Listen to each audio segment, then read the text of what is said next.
Hello everyone, my name is Amber Daniels and I'm excited to be in this generalist class to learn, lots of new things. So my three assets that I would attribute to myself are, I think my number one strong thing is I'm very compassionate and empathetic. I have a lot of compassion. I work in the child welfare realm with children and families. In order to do this work, you have to have a lot of compassion. I also feel that I'm open to change. I'm open to a lot of suggestions. I'm open to taking suggestions on help and improving myself and, my work with my clients.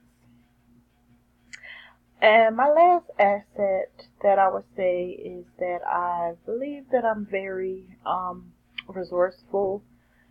If I don't know something, I definitely try to reach out and find, other people that can help me to try to help my families.